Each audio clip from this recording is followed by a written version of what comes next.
प्रणाम, नमस्कार। बहुत स्वागत है आपका उस कार्यक्रम में जिसका नाम है हे प्रभु आनंददाता। और इस कार्यक्रम में आपकी प्रतिक्रियाएं बहुत महत्वपूर्ण तरीके से हमें मिल रही हैं। बहुत सारे लोग हमें ये भी संदेश भेज रहे हैं कि कोई विचार चिंतन का आपका समूह हो तो आप हमें उससे जोड़ लीजिए।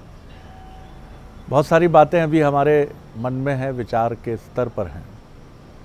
आगे वो जब इम्प्लीमेंटेशन के लेवल पे पहुंचेंगी तो हम ज़रूर इन सारी प्रक्रियाओं को लेकर आगे बढ़ेंगे। टेलीविज़न के निचले हिस्से पर, आपकी स्क्रीन के निचले हिस्से पर ये नंबर जो आप देख रहे हैं 7000969440, ये हमारा व्हाट्सएप नंबर है। और इस नंबर पर आप अपनी रिएक्शंस, अपनी प्रतिक्रियाएं हमें भेजिए। और इन प्रतिक्रियाओं में आपके सुझाव, विचार अभिन्न रूप से शामिल होने चाहिए। और ये हमारा मार्गदर्शन ही नहीं करते बल्कि कार्यक्रम के अलग अलग पहलुओं को बहुत स्पष्ट रूप से हमारी दृष्टि और हमारे विचार में भी शामिल करते हैं। जैसे इस कार्यक्रम का एक लक्ष्य है, लक्ष्य यही है कि भारत की प्राचीन परंपरा से जुड़े विषय, जिनको मैं रिलीजियस बिल्कुल नहीं कहूँगा, क्योंकि ये रिलीजन से जुड़ी चर्चा नहीं है, ये एक जीवन शैली से जुड़ी चर्चा है, जिसको आप कह सकते हैं कि सनातन परंपरा से जुड़ी हुई उसकी जीवन शैली, उसके आचार विचार व्यवहार से जुड़ी एक चर्चा है, जिसका बड़ी गंभीरता से और वैज्ञानिक तरीके से डॉक्यूमेंटेशन, जिनको हमारे विद्वान वक्ता रिसर्चर्स कहते हैं और जिनको भारतीय प्राचीन मनीषा ऋषि कहती है, उन्होंने किया। और अगर आप बहुत समग्र रूप से करना ही चाहिए जीवन में, कभी ना कभी उन स्मृति खंडों को पलटना चाहिए जो आपके पुरखे, आपके पूर्वज आपके लिए छोड़ गए हैं, तो आप ये पाएंगे कि इसमें धर्म जो है वो सिर्फ मानवता का धर्म है, बराबरी का धर्म है। न यहाँ आप जाति पाएंगे, ना आप किसी विशिष्टावाद को यहाँ शामिल पाएंगे। और आज जैसा इस कार्यक्रम का एक लक्ष्य हमने आपसे विनम्रता से आपके साथ साझा किया, वैसे ही जीवन का भी एक लक्ष्य निर्धारित है। जन्म के साथ ये सफ़र शुरू होता है और शरीर छोड़ना, क्योंकि हमारे यहाँ मृत्यु को भी उत्सव कहा गया है। और इसीलिए कहा गया है कि आप इसको बहुत गूढ़ ना समझें, क्योंकि शरीर से मुक्ति एक उत्सव की तरह है। वो शरीर जब जीवन के अंतिम क्षण में, जब तक था दम में दम न दबे आसमां से हम, जब दम निकल गया तो ज़मीन ने दबा लिया। वो शरीर इतना जर्जर हो जाता है कि आप 4 कंधों का सहारा लेकर चलते हैं, भोजन के लिए 2 लोग लगते हैं, बाथरूम तक ले जाने और लाने के लिए लगते हैं। इसीलिए वो उत्सव है। जर्जर शरीर जब छूटता है, आत्मा मुक्त होती है, वो या नए कलेवर में जाती है या मोक्ष की तरफ बढ़ती है। लेकिन जीवन के लक्ष्य को लेकर हम बहुत उलझे हुए रहते हैं। कुछ लोगों का लक्ष्य होता है अपने प्रियजनों को प्रसन्न करना, धन अर्जित करना, वैभव अर्जित करना, यश कीर्ति अर्जित करना। लेकिन इन सब के बाद भी अगर आप जीवन के मध्यकाल में ही या यौवन काल में ही या वृद्धावस्था में आप खाली और रिक्त अनुभव करते हैं, तो इसका मतलब है कि आपने जीवन के लक्ष्य को ठीक प्रकार से नहीं समझा। तो आखिर ये जीवन का लक्ष्य है क्या? आज इसी विषय पर हम अपने विद्वान वक्ता, मानस मर्मज्ञ, भगवद गीता के अध्येता प्रोफेसर डॉक्टर सुरेंद्र बिहारी गोस्वामी से समझेंगे कि जीवन का वो कौन सा लक्ष्य है जो सही रूप से, सही स्वरूप में हमें वास्तविक लक्ष्य तक पहुंचाता है। प्रणाम कर रहा हूं गोस्वामी जी, और आज हमें ले चलिए सही लक्ष्य तक। लक्ष्य तो हमारा उस दिन सुनिश्चित हो गया था जिस दिन हम चौपाया से मुक्त हो गए थे। हाँ, ठीक। हम जो जिस पल हम दुपद हो गए थे, हाँ, जिस पल हमें मनुष्य का तन मिल गया था जी, मुझे याद आता है कि मैं बार बार ये सोचता था कि हम सब देवताओं की पूजा करते हैं, देवताओं को, इंद्र को, परमात्मा को, स्वर्गाधिक सुखों को कितने आनंद के साथ देखते हैं, तो ये प्राप्त कैसा होता होगा, इसको कैसे प्राप्त किया जाता होगा। तो जब मैं शनै शनै ज्ञान पथ पर बढ़ा तो मुझे इस बात की संरचना से मैं विदित हुआ कि इन सारे के मूल में ही तो ये दुपद बैठा हुआ है, यही मनुष्य तन बैठा हुआ है। ये मनुष्य ही इन सारी संपदाओं को प्राप्त करने का एकमेव अधिकारी है। पशु को हो तो पनैया और नर को कछु नहीं होए, और जो नर कछु करनी करे नर से नारायण होए। मैंने कहा ये देखो, परमात्मा भी मनुष्य के रूप में ही अवतरण लेकर अपनी लीलाओं का संपादन करते हैं। जिस वेद पुराण, जिस उपनिषद, जिस श्रुति स्मृति इत्यादि इत्यादि ज्ञान अनंत भंडार को हम देखते हैं, वो मनुष्य के रूप में ही प्राप्त है। तभी तो हम देखते हैं कि जब श्रीमद् भागवत का उपदेश करने के लिए सुखदेव जी बैठे हुए हैं परीक्षित जी के पास में, तो देवता आ गए ऊपर से अमृत का कलश लेकर। वो कहने लगे धन्य धन्य गुरु, और आरती करने लगे। उन्होंने कहा बताओ भैया आप कैसे पधारे हो देवतागण यहाँ पर। बोले अमृत ले लो सबसे पहले तो आप। उन्होंने कहा अमृत क्यों ले लो। बोले ये आपके जो परीक्षित है ना, ये 7 दिन में मर जाएंगे, इसीलिए ये कथा सुन रहे हैं ना। बोले हाँ। तो बोले नहीं नहीं, इनको अमृत दे दो, कथा सुनाने की इनको जरूरत नहीं। तो बोले फिर कथा किसको दे दे। बोले कथा हमें दे दो आप, कथा हमें दे दो। श्रवणम कीर्तनम, ये आनंद यही है, यही इसी तन में ही है। तब मुझे विदित हुआ कि मनुष्य का तन इतना दुर्लभ है। दुर्लभम मानुषम देही देही नाम क्षणभंगुरा। इतना दुर्लभ शरीर की देवता इसकी स्तुति करते हैं। ध्यान रखिएगा, 1-2 की गिनती नहीं है, गिनती 84 लाख की है। 84 लाख के बाद ये हरिद्वार आपके जीवन में आया हुआ है। तो अब इतना बहुमूल्य जीवन का क्या लक्ष्य हो सकता है, आप देखिए। तथ्य आप समझिए। मुझे याद आता है, पिताश्री ने मुझे एक सुंदर दृष्टांत सुनाया।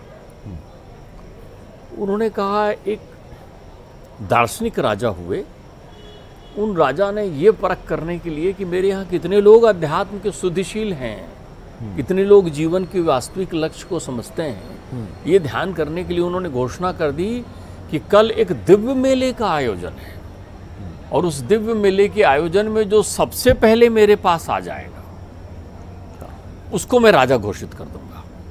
केवल मेरे पास आकर जो सबसे पहले नमस्कार कर जाएगा वो राजा। सबके लिए टिकट जारी कर दिया गया। अपनी भाषा में जिसको कहते हैं ना कि इनविटेशन कार्ड, तो इनविटेशन कार्ड नहीं, टिकट। उसमें कहा ये टिकट लेके आप इस मेले में प्रवेश करिए। अद्भुत दिव्य रंगारंग मेला था। द्वार पर खड़े हुए द्वारपाल जांच कर रहे थे कि तुम्हारे पास टिकट है कि नहीं। जिसके पास टिकट है वो अंदर जा सकता था। लेकिन उन्होंने अवधि सुनिश्चित कर दी, 3 घंटे में ही हमारे पास आना है। जो टिकट प्राप्त करने के 3 घंटे में आ गया तो चौथा घंटा जैसे ही शुरू होगा वो हमसे मिल जाएगा। लेकिन अगर वो 3 घंटे में हमसे नहीं मिल पाता तो फिर वो यहाँ से बाहर भी नहीं जा पाएगा। तो लोगों ने कहा है तो बहुत छोटी सी दूरी है, हम पहुँच जाते हैं, राजा बन जाएंगे। टिकट मिल गया लोगों को। अब जैसे ही उसमें प्रवेश किया तो आहा, द्वार से घुसते ही राग रंग की अनेकों अनेक सुविधाएं उपलब्ध थी। झूला घर था, सर्कस था। उस जमाने की दृष्टांत में आप ये समझ लीजिए कि सारे राग रंग की वर्तमान सुविधाएं थी। खाने पीने के लिए 56 भोग थे। आप जो इच्छा करो वो चारों तरफ था, और सब जो है मुफ्त था, किसी को शुल्क नहीं देना था। तो आदमी घुसते कहा राजा के पास तो पहुंच जाएंगे, पहले ये तो खा लें, पहले ये तो देख लें, पहले नृत्य तो देख लें, पहले वो तो अभिनय देख लें, पहले तो ये खा लें। और सारे भोगों में लग गए। सबका 3 घंटा बीत जाता था। लेकिन एक शुद्धिशील प्राणी था, उसने कहा कि साहब मुझे तो राजन से मिलना है। उसको केवल राजा दिख रहा था कि राजा के पास ही जाना है। तो उसने अपना टिकट लिया और एकाग्र भाव से उस दिव्य ज्योति को देखने लगा जो दूर चमक रही थी बहुत सा निकट में, कि मुझे वहाँ तक जाना है। और वो सीधा वहाँ पहुँचा और राजा को नमस्कार करता है कि मैं आ गया। राजा उसे गले लगाते हैं कि तुम राजा हो गए। वैसे ही हम सबको मनुष्य के रूप में टिकट मिला हुआ है। मनुष्य का टिकट मिल गया है और प्राप्त करना है उस राजा को, चक्रवर्ती को, जो अविनाशी है, जिसका नाम आत्मा राम है, जो परमात्मा है। ध्यान रखिएगा, वहाँ तक पहुँचना है। लेकिन वहाँ पहुँचने के पहले ये माया मोह और विषयों में इतने हम आसक्त हो जाते हैं कि उसको विस्मृत कर देते हैं, बाकी सबको प्राप्त कर लेते हैं। तो हम भटकते रहते हैं, हमें अपने जीवन का लक्ष्य नहीं मिलता। मूल रूप से मनुष्य तन में मानव जीवन का एक ही लक्ष्य है, नासी से विनाशी से अविनाशी हो जाना। बहुत अच्छी बात। नाशवान जीवन है, ठीक बात। अविनाशी हो जाना। एक लबादा आपने सुंदर ओढ़ लिया है, बहुत अच्छा सा स्वरूप बना लिया है, लेकिन वो लबादा आपका नहीं है ना। उसमें आप थोड़ी देर तो प्रसन्न हो सकते हैं, फिर अकुलाहट बनी रहेगी। आपको लगेगा ये लबादा कब उतारें। वसांस जीर्णाणी, जिसको कृष्ण कह रहे हैं कि आपको तो वो लबादा उड़ा दिया गया है, उसमें बैठा हुआ वो तत्व, ध्यान रखिएगा। कितनी बार हमने वेदों का वो मंत्र सुना जिसमें हमने कहा मृत्योर्मा अमृतम गमय, तो हमने उसका एक ही अर्थ लगाया कि हमारी मृत्यु अमृतमय हो जाए। नहीं, मृत्यु अमृतमय नहीं हो सकती। मृत्यु अमृतमय इसलिए नहीं हो सकती तो मृत्यु तो हमारी होगी ही नहीं, हम अमृतमय हो जाएं। वाह वाह, बहुत अच्छी। मृत्यु तो हमारी हो ही नहीं सकती, मृत्यु तो शरीर की होगी ना, शरीर की। हम अविनाशी को त्याग, अब हम नाशी को त्याग कर अविनाशी हो जाएं। वो बेचैनी अपने जीवन में कि हम कैसे अविनाशी हो जाएं। आज तो लोगों से बात करो परमात्मा का तो ऐसा, कई लोग ऐसा मुंह बनाते हैं, क्या आप आस्तिक आदमी, क्या परमात्मा, क्या भगवान, क्या देखा है, कमाल है। उनको देखते रहिए, जीवन छोटा है, 10-15 साल बाद उनसे फिर मिलने जाएंगे। वो तत्व जो तुम्हारे भीतर बैठा हुआ है, तुमको उससे ही मिलना है बस। साक्षी भाव में तुम्हारी प्रतीक्षा कर रहा है कि आप अब घर लौट चलें, ठीक बात। आप मुझ में समाहित हो जा, चल मेरे साथ। तो मंत्र कह रहा है ये जो मृत्यु चारों तरफ बिखरी हुई है, इससे मुक्त होकर मैं अमृतत्व को प्राप्त हो जाऊं, जो मैं हूं, जो मैं हूं। तो जीवन का लक्ष्य अमृतमय हो जाना होता है। इसीलिए जब हम महामृत्युंजय का मंत्र पढ़ते हैं तो मृत्योर्मोक्षी मामृताम कहते हैं। त्रयंबकम यजामहे सुगंधम पुष्टिवर्धनम उर्वारुकमिव वंदनान मृत्योर्मोक्षी मामृताम। तो मृत्योर्मोक्षी, अब उन्होंने कहते हैं कि नहीं, हमारी मृत्यु अमृतमय हो, हमको मालूम ही ना चले, हम वैसे झड़ जाएं, ऐसा शरीर त्याग दें, तो हमको नहीं मालूम चलेगा तो किसको मालूम चलेगा। ठीक बात। हमें तो अनुभूति तभी होगी ना जब हम अविनाशी पद को प्राप्त कर लेंगे। तो जीवन के जितने विषय हैं वो हमारे लक्ष्य नहीं है, जीवन की जितनी भौतिकता है वो हमारा लक्ष्य नहीं है, लेकिन हम रुके तो वहीं है ना। ठीक बात। हमारा जीवन ठहरा तो वहीं है ना। आप समझिए मेरी बात को, जितनी भौतिकता बाहरी परिवेश में आपको दिखाई पड़ रही, जितनी भी, चाहे वो संबंधों की भौतिकता हो, चाहे वो धन संपदा की भौतिकता हो, चाहे वो ज्ञान की भौतिकता हो, सारे आवरणों पर हमारा उलझा हुआ जीवन है। इसलिए हम केवल एक अनुभूति के विषय में रह जाते हैं, बेचैनी हमारे जीवन में हमेशा बनी रहती है। कौन व्यक्ति शांत मिल रहा है आप देख के तो आ जाइए। जिसको लगे कितनी अधीरता, जब आप किसी बच्चे को कहो कि देखो तुम शांत बैठोगे तो हम लॉलीपॉप देंगे, रोता हुआ बच्चा भी चुप हो जाता है कि अब मीठा मिलेगा, अब मीठा मिलेगा, अब मीठा मिलेगा। ये है अमृत को प्राप्त करने की अभिलाषा। तो जिसको ये मालूम चल जाए कि आहा अब मनुष्य तन मिल गया, अब मुझे मेरा घर मिलेगा, अब मुझे घर मिलेगा, इसी के माध्यम से मुझे घर मिलेगा। लेकिन इस माध्यम का उपयोग तो हम दुनिया के राग रंग के मेलों में कर देते हैं ना। ठीक बात। राजा हैं और भिखारी की भूमिका अच्छी लग रही है तो राजा, लेकिन भिखारी की भूमिका अच्छी लग रही है। आप ध्यान रखिएगा, जिस कागज के नोट के पीछे दौड़ रहा है जीवन, जिस संपदा को देखकर गौरवान्वित हो रहे हैं आप, जिस सुंदर तन को देखकर ललायित हो रहे हैं आप, ये सारी चीज़ें आपके जीवन का लक्ष्य नहीं हो सकती। तो आप कहेंगे कि शरद जी के साथ बैठकर गोस्वामी जी सबको जो है वो साधु संत बनाना चाह रहे हैं या वीतरागी बनाना चाह रहे हैं, क्यों नहीं इसमें रहें जीवन में। अरे भाई जीवन आपको मिला ही है, ये सीढ़ियाँ हैं, इसको चढ़ते जाइए, आप रुकिए मत ना सीढ़ी में। किसने कहा कि आप रुक जाइए? बिल्कुल ठीक। 3 घंटे का समय है, धर्म करिए, अर्थ करिए, काम करिए, तीसरा घंटा भी निकाल दीजिए, लेकिन चौथे घंटे में तो जागृत हो जाएं जब आपको मुक्त होना है। मुक्त होना। भाई आप फिल्म देखने बैठे हुए हैं तो खो गए फिल्म देखते हुए। 3 घंटे की फिल्म है, आपने पिक्चर देखी, खो गए, पिक्चर तो खत्म होगी ना। आप सोचें कि पिक्चर में घुसे हुए आप, बहुत अच्छी कोई फिल्म आ गई, चलचित्र आ गई, आप इतने तन्मय हो गए कि नायक की जगह खुद को स्थापित कर लिया। आप नायक नहीं अपने आप को देख रहे हैं, बाहर निकले हैं तो आपकी शैली भी वही चलने की हो गई। अरे वो चलचित्र है, तेरा चित्त नहीं है। चित्त में चलचित्र मत कर, सही बात है। चित्त को चलायमान मत कर। तो तुम सीढ़ियां चढ़ने थोड़ी, तुमसे तो सब शुल्क विहीन दिया गया है। देखिए, परमात्मा ने प्रकृति की सारी सुविधाएं जो है हमें निशुल्क प्रदान किया है, निशुल्क। तुम तो पैसे लेकर गर्मी में एसी लगाकर उसकी ठंडी हवा ले रहे हो ना, लेकिन परमात्मा कहते हैं हाँ मेरी गोद में आके देख, कभी मैंने तेरे को एसी के पिताजी दे रखा है, वहाँ पर जा कभी उन वादियों को देख जिसको मैंने रचा है, जिससे तेरे मन में एसी बनाने की भावना जागृत हुई है, उस ठंडक को भी तो देख तू आकर के। हमारे यहाँ जो है तीर्थाटन एक अनिवार्य अंग बनाया गया था, तो हमने तीर्थाटन का अर्थ क्या रख लिया? तीर्थाटन मतलब समझ लिए जब हम कोई मंदिर मस्जिद गुरुद्वारा जाएंगे तभी तीर्थाटन होगा। तुम कभी भ्रमण में निकले? घर से बाहर निकलने का अर्थ ही होता है एक विरक्ति का अभ्यास करना। निकलो तो नमस्कार करके बाय बाय टाटा, बैठे हैं जमकर, पकड़ लिया है एकदम, बिल्कुल हिलना नहीं है आपको, तो ये जीवन का सार नहीं है। कभी निकल तो बाहर, कभी यूं ही भ्रमण करने जा, नहीं उसमें भी रहेगा। सवेरे घूमने यदि निकल रहे हैं तो देखेंगे एक मित्र तय कर लेंगे कि तुम मेरे साथ चलोगे क्या सवेरे घूमने के लिए। अकेले चल भी नहीं सकते तुम, जबकि दुनिया में आई अकेले हो। कौन है तुम्हारा? कौन है तुम्हारा? सही भीड़ के बिना हिलते नहीं हो। ठीक बात है। भीड़ होना, अगर आप सहजता से चलने, आप देखिए, एक मैं तो व्यक्तियों को एक अभ्यास बताता हूँ शरद जी, वो करके देखें व्यक्ति, कि तुम चुपचाप सड़क पर, भले तुम्हारे पास गाड़ियां हों, अट्टालिकाएं हों, लेकिन तुम एक सड़क पर चुपचाप शने शने मध्यम गति से गजगामनी की चाल चल के दिखाओ, कितनी देर चलते हो। आप एक पैराफेलोडिया के शिकार हो जाओगे, थोड़ी देर बाद आपको लगने लगेगा कोई मेरे को देख रहा है क्या, मेरे बाल कैसे हैं, मेरे हाथ पैर कैसे हैं, ये क्या हो गया है आपको। ये विषयी तत्व ने आपको घेर लिया है।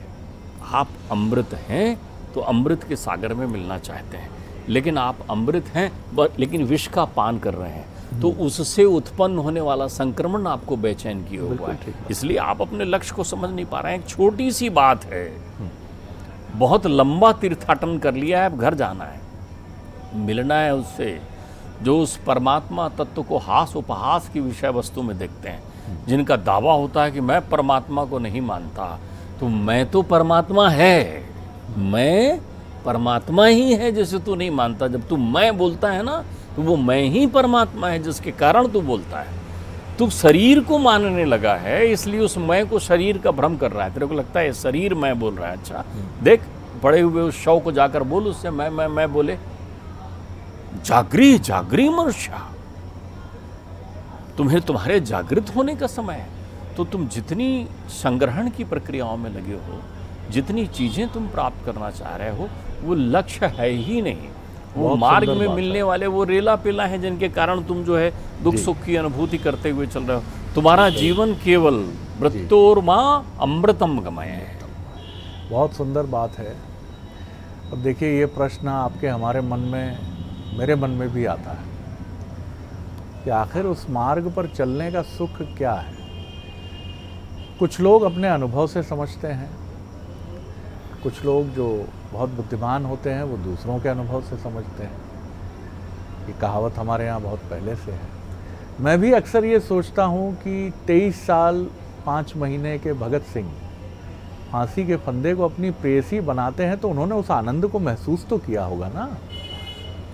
आपसे हमको आज कोई कितना ऑफर कर दे कि आपको चलिए हम सुंदर पिचाई की जगह ऑफर कर रहे हैं 1.5 साल के लिए, लेकिन उसके बाद फांसी का फंदा है, आइए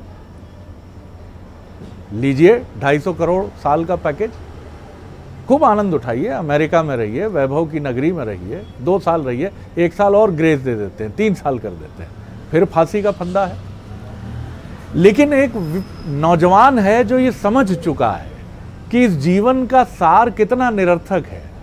आपने, हमने नहीं समझा। विवेकानंद के ऊपर क्या कोई कंपल्शन था? आपने अच्छी विज्ञान की पढ़ाई की है, पढ़े लिखे ग्रुप में आप रहे हैं। कोलकाता में अंग्रेज़ों ने सबसे पहले विश्वविद्यालय की स्थापना की।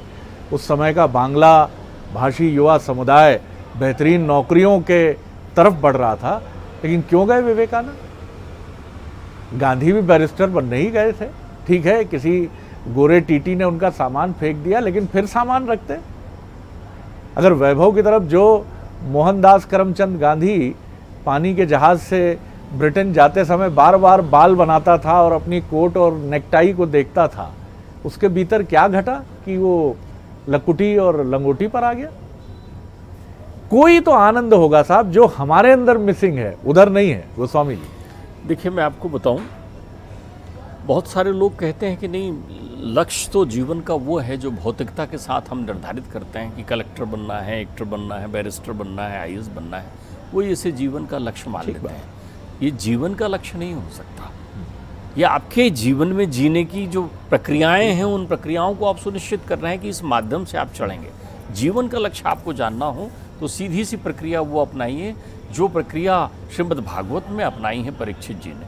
किसी से कह तो दीजिए जाकर के, उसको अपना लक्ष्य मिल जाएगा। यूं ही कह दीजिए ब्लड टेस्ट कराइए और देखकर डॉक्टर कह दे 7 दिन, बस अधिकतम 7 दिन के हैं आप, उसको लक्ष्य मिल जाएगा जीवन का। आप देख लीजिए वो क्या करता है उन 7 दिनों में। कितनी एकाग्रता उसके जीवन में आ जाती कि सब नश्वर छोड़ जाना है, कहीं कोई साथ में नहीं जाना है, तो मेरे जीवन का क्या लक्ष्य होगा, वो तुरंत आपको विदित हो जाता है। तो जीवन का लक्ष्य है विषय विष का त्याग कर देना। ध्यान रखिएगा, विषय आपने प्राप्त किया है, वो विषय जिसे अंग्रेजी में आप सब्जेक्ट कहते हैं, वो विषय नहीं। ये विषय वो तत्व है जिसमें सारी चीजें समाहित हैं। खडराग इसी विषय का अंश है, जिससे आपने काम को उत्पन्न किया, जिससे आपने क्रोध को उत्पन्न किया, जिससे आपने मोह को उत्पन्न किया। ये सारी नहीं छूटेगी नहीं जी। ये विषय आपके जीवन में है।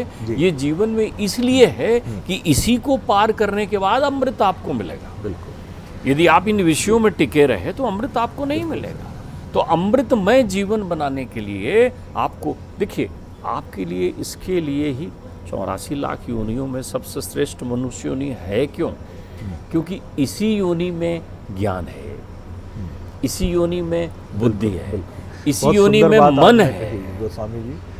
और अगर हम अपने जीवन का गुणा भाग देखें तो अधिकांश समय हमारा मोह में उलझा हुआ ही है।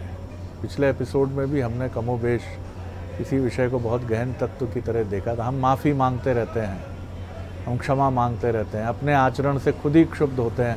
आजकल गुस्सा बहुत आता है, पता नहीं क्या हो गया, ब्लड प्रेशर भी हो गया। इन तमाम चीज़ों के बीच में उलझे हुए हैं। और दूसरी तरफ ऐसे लोगों को भी देखते हैं जो बहुत सहज रूप से हंसते हैं, अपने नुकसान पर हंसते हैं। आप जाते हैं, अभी मैं आपसे बिल्कुल सच्ची घटना, और मुझे बहुत, जिस पर हम बात कर रहे हैं, मेरे एक बहुत अभिन्न मित्र जिनका 22 साल का पुत्र इसी वर्ष मार्च में डूबने से जिसकी मृत्यु हो गई, उसके लिए उन्होंने फेसबुक पर लिखा, उसका जन्मदिन भी अभी इसी अप्रैल महीने में गुजरा है। तो उन्होंने उबैदुल्लागंज में कम्युनिटी हॉल में एक बैठक का इस आग्रह के साथ आयोजन किया कि हम सब मिलकर, आप सब आमंत्रित हैं। देखिए शब्द देखिएगा, गौर कीजिएगा, आप इससे सहमत असहमत हो सकते हैं, वो आपका अधिकार है। उन्होंने लिखा आप सब आमंत्रित हैं। हम सब जो है, उन्होंने अपने पुत्र का नाम लिखा जो आकाश का पर्याय है, और हम उसको याद करेंगे जो इस संसार में आया और सबको आनंदित करके, सबको प्रसन्न करके, अपने दायित्वों को निभाते हुए जितने निभा सका चला गया। अब एक तरीका ये भी है अपने उस इकलौते 22 वर्षीय पुत्र को याद करने का जिसकी खिलखिलाहट घर को रोशन करती थी। अब यहाँ गहन शोक में दाढ़ी बढ़ाए जो पारंपरिक छवि है वो ये है। मैं नहीं कहता वो गलत है, लेकिन ये सारी चीज़ें आपको कष्ट से भरती हैं, आप खुद अटक जाते हैं। जाने वाला तो चला गया, लेकिन आपका जो लक्ष्य है वो भ्रमित हो गया। पीछे एक अवसाद में डूबा पिता जो मनोचिकित्सक के पास बार बार जा रहा है, मनोचिकित्सक समझा रहा है कि नहीं साहब अब ये नींद की गोली है। फिर किसी सन्यासी के पास चले गए, वो गीता का ज्ञान दे रहे हैं जैसा गोस्वामी जी ने कहा। जी गोस्वामी जी, सम्मान। देखिए, मैं आपको इसमें बड़ी विशेष, आपने चूँकि उदाहरण दिए, मैं आपको बताऊं, जीवन को लक्ष्य प्राप्त करने का सबसे मूल माध्यम आपका शरीर ही है। सही बात। शरीर आपका बड़ा मूल माध्यम है। इस शरीर से आपने सबको माना, पत्नी को माना, बच्चे को माना, अफसर को माना, धन को माना, सबको माना, एक उसको क्यों नहीं माना? एक बार उस तत्व की अनुभूति कर कर तो देखिए, आप उसे मानकर तो देखिए। ध्यान रखिएगा, जो लोग, मैं ये नहीं कह रहा हूँ कि जो लोग पूजा पाठ करते हैं वो लोग ही उनको मानते हैं। मैं आपसे कह रहा हूँ उस आस्था को एक बार स्वीकार करके देखिए। देखिए उस आस्था को स्वीकार करने से आपके हृदय के अंतर चित्त में ऐसा स्पंदन उत्पन्न होगा कि तब आपके अविनाशी होने की अनुभूति आपको प्राप्त होने लगेगी, आपको एक संबल मिलने लगेगा। ये विरक्ति का शीर्षतम उदाहरण है जो उन्होंने कहा कि मेरा पुत्र जितना जरूर काम करके चला गया, आप आइए। और गोस्वामी जी आप देखिए कि हम ट्रेन से यात्रा करके उतरते हैं या फ्लाइट से उतरते हैं या अपनी गाड़ी से या किराए की गाड़ी से उतरते हैं तो बर्थ से लिपट के रोने नहीं लगते हैं कि हे 2 दिन तक तूने मुझे सुलाया मेरी प्रिय बर्थ। जो होटल में नंबर हमें अलॉट होता है 203, 405, 603, कितना भी सुंदर क्यों ना हो, कितना भी सुंदर होटल क्यों ना हो, स्पॉन्सर्ड हो, हमारी अपनी धन से अर्जित, हम जाते समय रोते नहीं है होटल तूने संभाला मुझे 2 दिन तक, कितना सुंदर रहा। क्योंकि वहाँ आप तैयार हो, ये छोड़ना ही है। लेकिन जहाँ नहीं छोड़ना है वहाँ रोना है, वहाँ अटकना है, वहाँ भ्रमित होना है। किसी दफ्तर से जहाँ से आप जाना नहीं चाहते और जाना पड़ता है, नौकरी छूट जाती है, छुड़ा दी जाती है और आप जार जार रोते हैं, नहीं जाना चाहता था, माफ़ कर दीजिए साहब।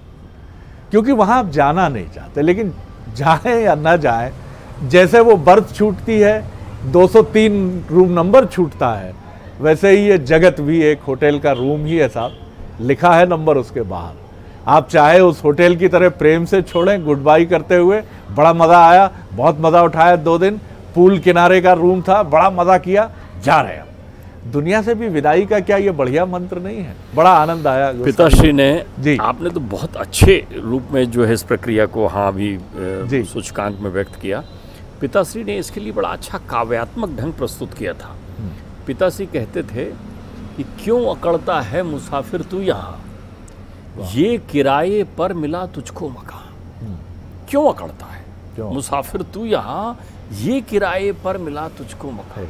कोठरी खाली करा ली जाएगी और जब तेरी डोली निकाली जाएगी। तो वो मुसाफिर खाना ही कहते थे। तो मुसाफिर खाना लेकिन बढ़िया, इसलिए ध्यान रखिए यहीं रहकर आप जो है अमृतत्व की परीक्षा दे सकते हैं। बहुत सुंदर बात है। और बाबूजी की इस टिप्पणी पर पहले भी हमने उल्लेख किया है, जो हम धुएं के गुबारों में बदल जाएंगे, हमारे गीत सितारों में बदल जाएंगे। उठेगी पाल की जब अर्थी के रूप में सच के, हमारे दोस्त कहारों में बदल जाएंगे। बस इतना सा फसाना है साहब। जो आपसे बहुत मोहब्बत करते हैं वही आपके पार्थिव शरीर को ले जाते हैं। बहरहाल अब इसमें मत अटकिए, ये जीवन का हिस्सा है। लेकिन ठहर के रुकिए और अपनी मोह के वर्गीकरण में मत उलझिए। मोह चाहे होटल के कमरे का हो या जीवन का हो, वो कमोबेश एक ही रूप है उसका। मुक्त होना ही हमारी नियति है, मुक्त होना ही शोक से मुक्त होना है। जैसा इसके पहले के एपिसोड में हमने बात की, बड़ा आनंद आया गोस्वामी जी। अगले एपिसोड में एक और विषय लेकर फिर चर्चा करेंगे। प्रणाम।